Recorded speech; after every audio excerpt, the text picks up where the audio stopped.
প্রতিদিন না আমি ফুল এনার্জি নিয়ে ঘুম থেকে উঠি। কিন্তু তারপর মন চায় না যে অফিস যাই।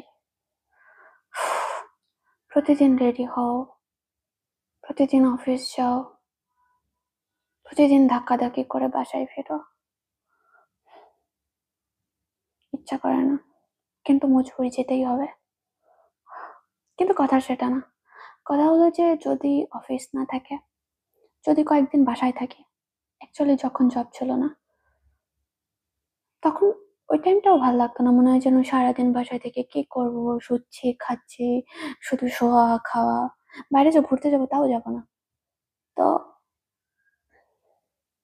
অ্যাকচুয়ালি যখন যেটা করি কোনোটাই তখন ভাল লাগে না। কথা হচ্ছে এটা। কথা আমার চাকরিরও না, মানে সমস্যা আমার চাকরিরও না, সমস্যা আমার ফ্রি থাকাতেও না। সমস্যা হলো আমার। কারণ আমার যখন যেটাতে আমি অ্যাক্টিভ থাকি তখন আমার সেটা ভালো লাগে না।